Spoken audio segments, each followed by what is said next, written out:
Translation and commentary by His Divine Grace A.C. Bhaktivedanta Swami Prabhupada, Chapter 13, Text 35. So, you can say that, what I just said. Kshetra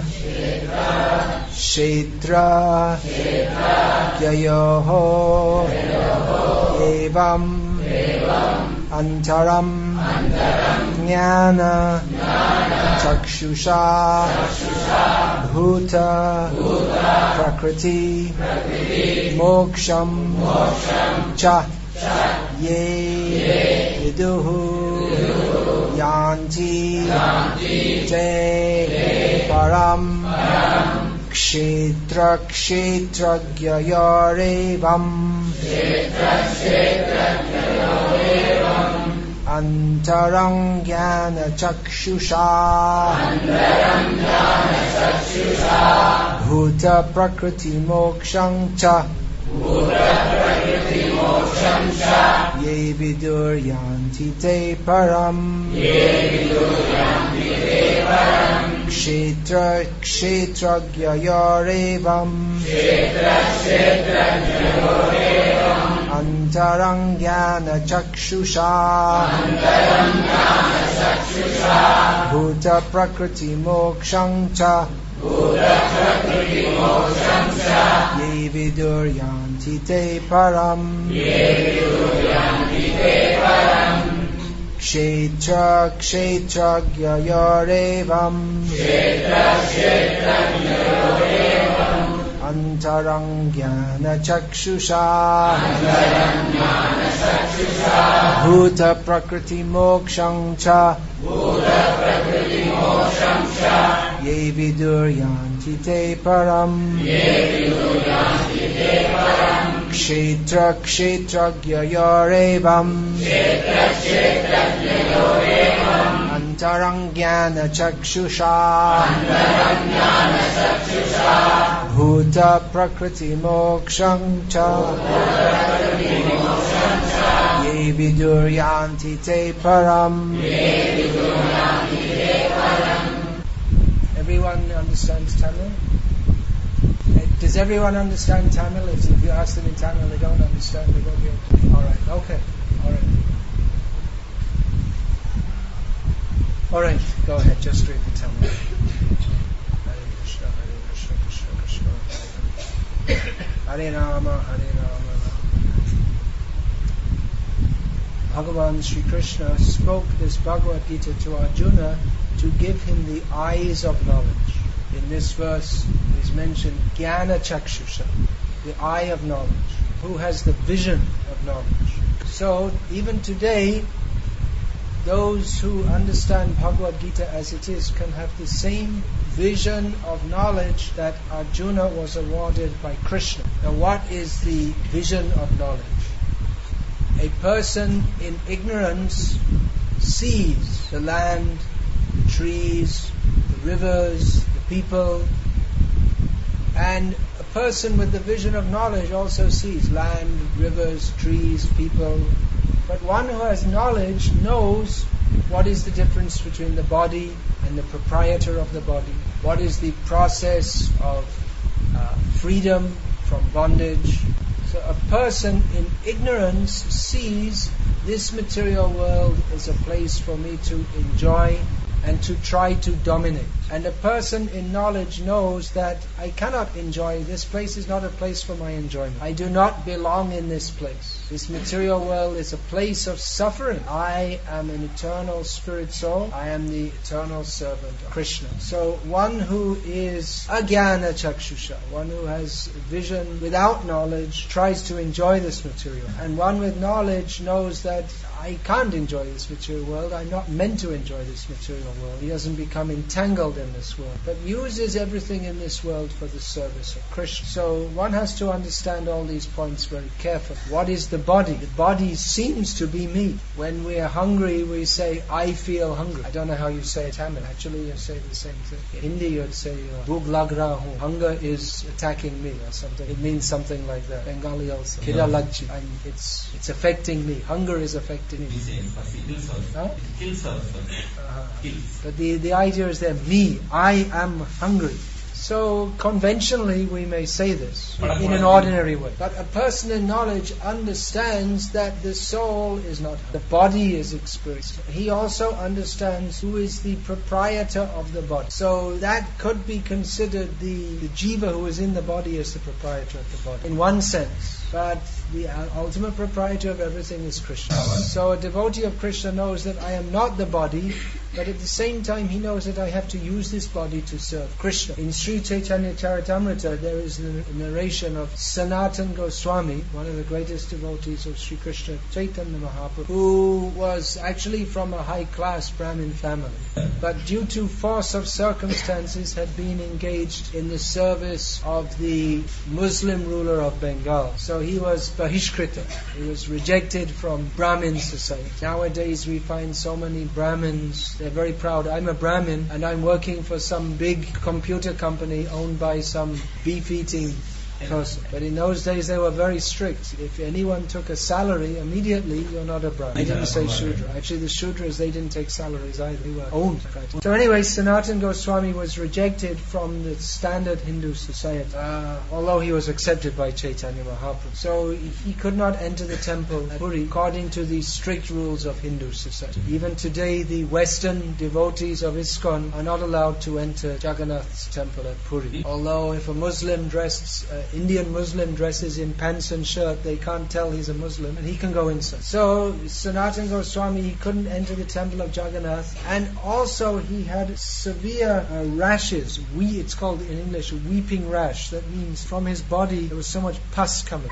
And Chaitanya Mahaprabhu would daily embrace Sanatana Goswami out of love. So Sanatana Goswami thought that, you see, it's a great offense for me to be embraced by Chaitanya Mahaprabhu and to contaminate his body with all the pus from my body. So I'm making these offenses to Chaitanya Mahaprabhu and I can't enter the Jagannath temple. What's the use of being alive? So he decided, he didn't tell anyone, but secretly he decided that at the upcoming Rath Yatra of Lord Jagannath, he will throw himself, his body, before the wheels of the Ratham, and in this way end his life. So Chaitanya Mahaprabhu, who is the Antaryami, the indwelling seer in everyone's heart, he knew that Sanatana Goswami was secretly planning. So one day he told him, "Hey Sanatan, what are you thinking of? You surrendered your life to me, you became my disciple.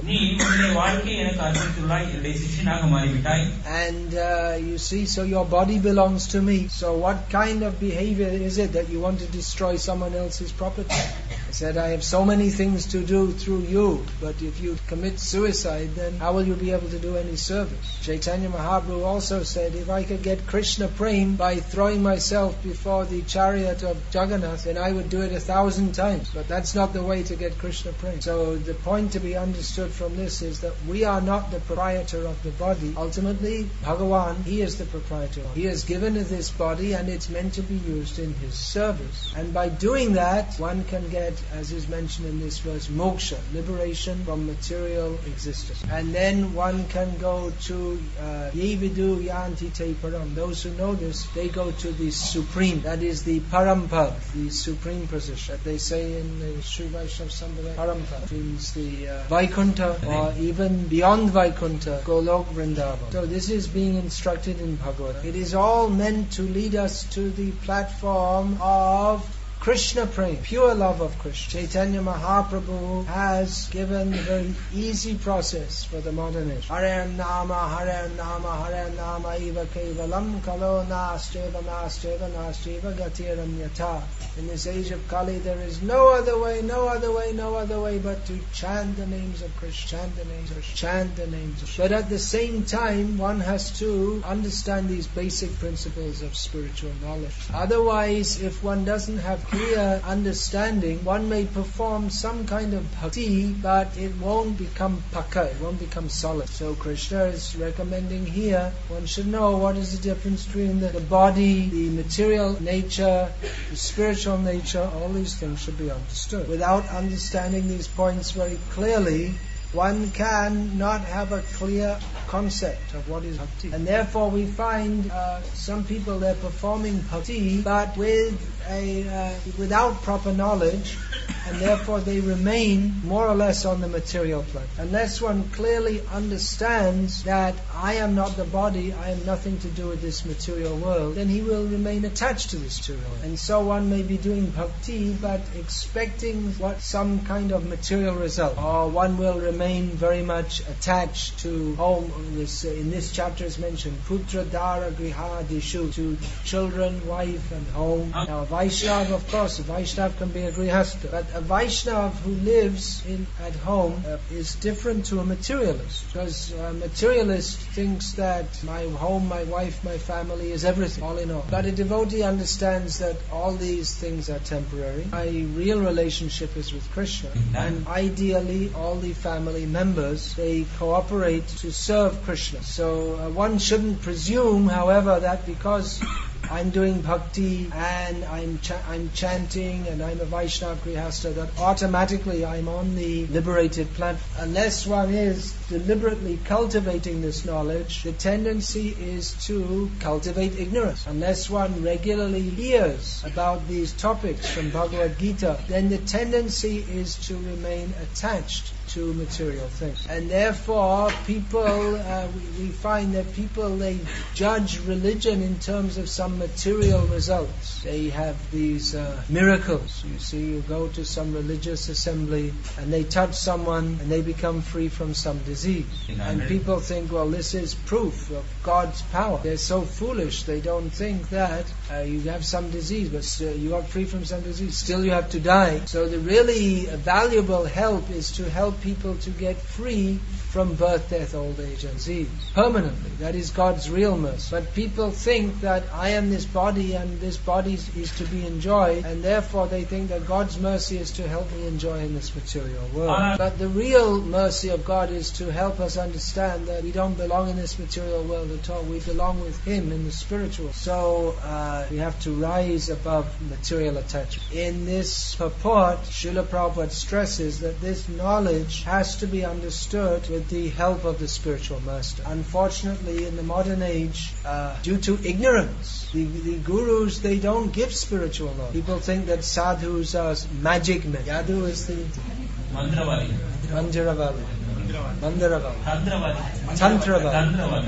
Tantravadi. Yeah, of course the tantrics, they have some powers, but that's very low class. They use all bhutas and all this. So the same thing, they do these miracles, but actually it's not the power of God, it's some bhutas. So, but you see in Vedic culture, there's always been these tantrics, they're rather low class. So, but the high class or the real sadhu is not tantravadi but mantravadi. I mean, they give spiritual knowledge. They give spiritual knowledge. That is the meaning of initiation. Diksha. Divyam jnanam yato dadyat purva papasya sankshaya. This di means divya jnana, spiritual knowledge. And sha, diksha. So ksha stands for kshayam, means destruction. Purva papasya sankshayam. It means the complete destruction of all previously committed sins. Not only destruction of previous sins, but even the tendency to commit sins is destroyed by attaining spiritual knowledge. So it's not just a formality, but one has to understand this spiritual knowledge by hearing. Chaitanya Mahaprabhu is Krishna Prema Pradaya, the giver of Krishna Prema. Namo Mahavadanyaya Krishna Prema Pradayate Krishnaya Krishna Chaitanya Namne Gaura Tvishe Namaha. Rupa Goswami Prabhupada offered respects to Sri Chaitanya Mahaprabhu in this way. He said, I offer my respects to you who are the most magnanimous, because you are liberally distributing Krishna Prema. You are Krishna come as Krishna Chaitanya, the name of Krishna Chaitanya, and with a golden countenance. So he is giving Krishna Prema, but we find in the Sampradaya of Chaitanya Mahaprabhu, it's not just a matter of saying Prema, Prema, Prema. There's Shastras that we understood. Now, of course, not everyone can be a great scholar. It's not required. At least those who are guiding the Vaishnava society, they should understand all the imports of Shastra. But we find that in Bengal, where the Sampradaya of Chaitanya Mahaprabhu is very prominent, there were so many Vaishnava poets who transmitted the essence of all Shastric understanding in simple songs. So we sing many of these songs even today in our ISKCON. So just like for instance, we sing Shri Guru Charana Padma Kevala Bhakti Sadma. So it's very simple language but very deep import. And actually to sing that song one has to be very advanced. To actually sing that and mean it. It's easy to say, but to actually mean it. Guru Mokha Padma Vakya Chitete Koriya Aika Ana Korihamane Asha. That the words from the lotus mouth of the Guru, I make that one with my heart and I don't desire anything else. So that actually should be the position of the disciple. But many times we see that people take initiation, but they're not really developing that move. Of course, in the modern age, there is the Pancharatriki Diksha according to the Pancharatric system, in which those who show some inclination to bhakti, they may not be fully surrendered, but they have the tendency for that, then they're initiated. But then they should apply themselves very seriously. It's not that just you take Diksha and that's it, all finished. But that means the beginning. So one should hear and serve very carefully, and in this way one gradually becomes purified. As, some people, they think, well, you just take initiation and then that's it, finished. And where is the purification? One has to become purified to enter the kingdom of God. Sometimes people think, well, our rules are very strict. It's no onion, no meat, that's bad enough. But then no onion, no garlic, no tea, no coffee. But actually there's more rules. No TV, no cinema. I think, that's really very strict. But the thing is, if we want Krishna Bhakti, then you can't be a materialist and be a devotee. Chaitanya Mahaprabhu is famous for being mad for Krishna. He didn't, in the middle of his kirtan, he didn't take coffee breaks. Chanting, dancing, Hare Krishna, Hare Krishna. Oh, it's time for coffee, okay. Sit down, drink coffee, talk some nonsense, and then go back. No, not like that. In fact, his servant would have to call him and make him, alright, sit down, take some prasad, because he, what's prasad, he wasn't even thinking. For him it was just some routine, but his real absorption was in Krishna Kirtan. So that's a very advanced state. For us it's round the other way. We want to know where's the prasada. That's the main thing. We talk about preaching Krishna consciousness. One of the main ways is by giving Krishna prasad. There's a saying in English, the way to a man's heart is through his stomach.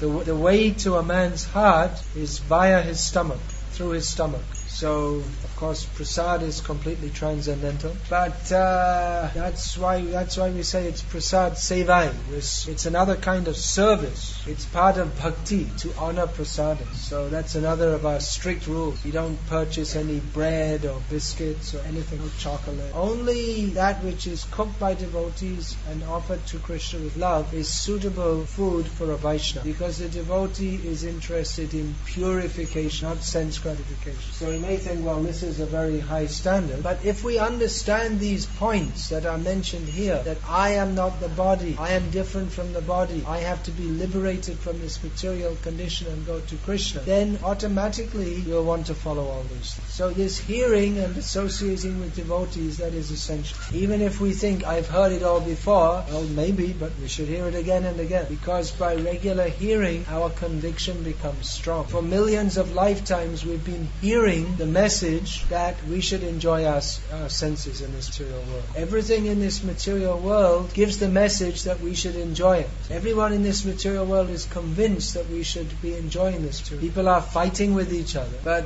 one thing they all agree on is that everyone thinks I should enjoy, and they fight with others because they think that these people, they are obstructing my enjoyment. So we also, even without associating with materialistic people, in our mind that tendency is there to think I should enjoy this material world. So we have to hear regularly, I am not the enjoyer of this world. I cannot enjoy it. It's not possible. We may think, well, it is possible. I can get a nice house and a nice car and everything will be very nice. So the nature of, but even if we have this material happiness, it eventually becomes the cause of our distress. Because by the force of time, we are ripped away from that. We are forcibly separated by death. So one who has jnana chakshu, the eye of knowledge, he sees all. And he follows the advice, smaran nityam anityadvam. Always remember that everything here is temporary. But that this body should be utilized in the service of Krishna. Krishna is giving here simple instruction, how we can go to the supreme destination. It's not required that we make very complex philosophy. Of course, it's a kind of intellectual sense gratification to try to make everything very complicated. But in Bhagavad Gita, Krishna has presented the topics very simply. There are 5 basic topics in Bhagavad Gita. 5 basic tattvas. Actually, that's not topics. Topic is Vishaya. But there are 5 tattvas. That's the better word. The 5... what's the word for tattva? Prabhupada says the 5 principal subjects, but it's tattva. It's different from little different vishaya. Yeah, all right. Anyway, these 5 tattvas are Ishvara, Jiva, Prakriti, Kala, and Karma. So if we understand all these things very clearly, then we can advance easily on the path of liberation to go to Krishna. We should understand Krishna is the supreme control. I am only meant to serve Him. It may seem that I am independent from Him, but I'm not. Everything is controlled by time. Everything in this material world is subject to time. So now at this particular time I'm in the human body. So I should utilize this body to serve Krishna and become free from the influence of mundane time. So Chaitanya Mahaprabhu has shown us the path to the highest ecstasy of love. Chaitanya Mahaprabhu especially recommended the study of Srimad Bhagavatam. Bhagavatam gives us detailed knowledge of Bhagavad Tattva Vijnana, the science of knowledge of Bhagavan. But even more than that, it gives us knowledge of the very sweet dealings between Krishna and his devotees. So bhakti is very sweet and attractive. This morning we were reading from Srimad Bhagavatam about Bhishma Dev's appreciation of Krishna's beauty and Bhishma Dev's appreciation of Arjuna being the friend of Krishna and Krishna being the friend of Arjuna. So these are very sweet topics. Bhakti is very sweet, but it is based on this knowledge given in Bhagavatam. So this basic knowledge is required. So we're distributing these books, Bhagavad Gita, so that people can get this basic knowledge of the science of self. But really, if we are to understand it properly, then we have to approach a bona fide guru who will help us to understand all these points.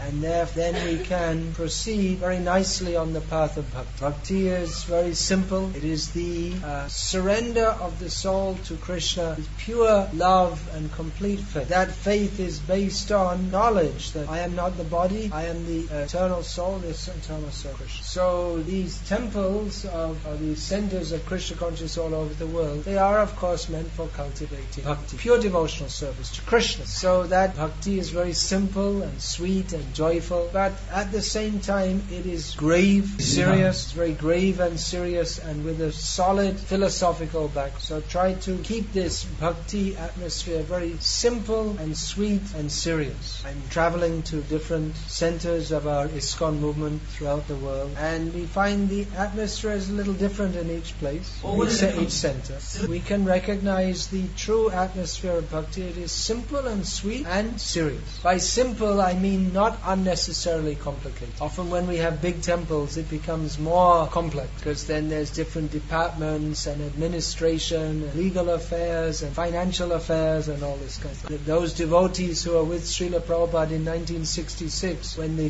whole temple was about half the size of this room, they thought that was very sweet those days. But eventually it became necessary. For spreading Krishna consciousness, then more facility is required, organization is required. So we hope by the grace of Srila Prabhupada that here in VLR also there should be some big center for this Krishna consciousness. Why? It's of course starting so gradually. We had some small center, now it's a little bigger. We should have a very good center. But this morning we went to see some lands which, if Krishna so desires, then we may utilize those lands for making some nice temple for Krishna's service. But we have to maintain this simple mode. Simple means everyone understands that we are all here together to serve Krishna. Things become complex when people start thinking in terms of I, me and mine, either on the gross platform or the subtle platform. So try to keep everything very simple and sweet and at the same time very serious. We may be surprised. We see devotees chanting and dancing and we may think, well, it's just some kind of, just like at the wedding party, like something like that. At the wedding they're all jumping and singing. In North India we see that and more. But it's just some kind of personal enjoyment. So in Krishna consciousness there's dancing and singing, and that is very important. It's singing the names of Krishna is the essence of bhakti. But at the same time it's very serious, because we realize that we have to serve Krishna, we have to get free from this material attachment. So keep everything simple and sweet and serious, and keep a very pure atmosphere. In Kali Yuga it's very easy just to dissolve into all kinds of petty arguments and blaming. This is the nature of Kali. We can only get free from the influence of Kali if we this quarreling influence. If everyone realizes that I am the servant of the servant of the servant of servant of the servant of the servant of the servant, 1,000 times, 10,000 times. Servant and servant. Of course, in an organization, there has to be someone is a leader. But in Krishna consciousness, the qualification of the leader is that he understands I'm the servant of the servant of the servant of the servant. So it can be difficult one has to cultivate this mood of being servant. That is possible to do regularly here. Anyway, we have to serve. If we don't become the servant of the servant of the servant of the servant of Krishna, then we become the servant of our senses, and we serve our families and our dogs and everything. We forget to serve Krishna. So please remain simple and sweet and serious and surrender to Krishna. Hare Krishna. Is there any question about this? I'm coming here after 10 months actually. It's quite a long break. I've been coming here for many years. When did I first come? Can you remember? 90 years. You don't? 90. You were a young boy at school when I was coming. No, 98. 98. Now I'm asking Jai Govinda Ram's, 88. 98. Not before 98? We were first hand in the Mandapam. Yeah. That's only 98, not before that. I think I must have come. I joined in 96, probably 97. Then I came before you came to this. So 96, at least 11 years I think. So things are gradually developing. Now, like I say, I came after 10 months. It's quite a long time. Usually I've been coming more regularly, but somehow, I have to. Last few years I'm going round the world once a year. So I've so many places to go, so many things to do. I became somewhat delayed. Anyway, it's very nice to see that everything is expanding. There are more and more devotees. Everyone is happily cooperating to spread Chaitanya Mahaprabhu's movement. Many thanks to all the devotees here for your efforts in spreading this movement. And I can thank on behalf of Srila Prabhupada, who traveled all over the world to nourish the ISKCON movement. As the servant of the servant of the servant of the servant of Srila Prabhupada, I'm also traveling around and seeing some of the centers, how they're going on. Many thanks to all the devotees here, especially to Kinchan Krishna Prabhu, who's the chief servant of the servant of the servant of the servant here. He can't translate that, but you have to, because you're the servant, so you have to translate it. You have to do, I'm telling you this. So everyone has to have a competition. Who can be the greatest servant? Means the most humble. Competition means you try to show I'm number one, but in Vaishnava competition, you have to show how I'm last. That means we should practice bhakti very seriously, but not advertise, just try to be the humble. So any question, please? Heaven, spiritual heaven, Vaikuntha, role of the Well, Svarga, that's within the material world. Vaikuntha is beyond the material world. And Golok, that is the topmost area of Vaikuntha. So there's a question here. Do you want to read it out? Where is it? Where's the question? Here. In Chaitanya Lila also, Sri Krishna Chaitanya Mahaprabhu is doing some Leelas, like when he was planting the mango seed, immediately it became a mango tree and it gives fruits. Not only that, nowadays so many these groups, they are doing so many things and people are believing in Savada. How we can convince that only Sri Chaitanya Mahaprabhu is the Supreme Personality of God, not this fruits? Yeah. Well, just like that mango Leela, Chaitanya Mahaprabhu did that to serve his devotees. So like that, he did some things like that. Okay. What happened, one incident, all his devotees had been doing kirtan for some time. So they were feeling hungry. He asked them, what would you like to eat? They said mangoes. So he took one mango seed and planted it. Immediately a tree came up with so many mangoes. There are incidents like that. But we don't stress that as the essence of his godhood or his Bhagavata. He is praised as Namo Mahavadanyaya Krishna Prema Pradayate, because he gave Krishna prema. So for God there's no miracle. For him it's an ordinary thing. There may be so many magicians. They also get power from him only. So how can we convince these people who are calling themselves God? We won't, because they're very sinful rascals. Persons who claim themselves to be God are very sinful. But at least people who are less contaminated, they should understand what are are the symptoms of the actual Bhagavan. That we can do by lecturing like this, by distributing these books, by giving actual knowledge. Then people get jnana chakshusha and they become free from it. One important point also is that if we are actually becoming spiritually advanced, then we should become free from bad habits. So if people talk of, they say love God, but they're eating meat or even drinking coffee, then where's the love of God? I mean, they're not on a very high platform. So intelligent people should consider us. We're distributing books so that people can get a clear understanding of what is actual religion and what is not. Those who are more sincere, they will appreciate. You see, you can't convince someone who's determined not to be. Srila Prabhupada gave the example that you can wake someone up who's sleeping, but if someone's pretending to be asleep, you can't wake them up because they're determined to go on pretending that they're asleep. Just like, you say 2 + 2 = 4. Someone says, no, it's 5. So you can show them, one, take 2 apples, another 2 apples, you get 4 apples. They'll make some argument, you see in the shop there's more apples, so you can say it's 5. They'll make some stupid argument, and to them it seems very realistic. So if people are determined to be in Maya, then it's difficult to help them. So you can't force people to be intelligent. These books will appeal to more sincere people. Anything else?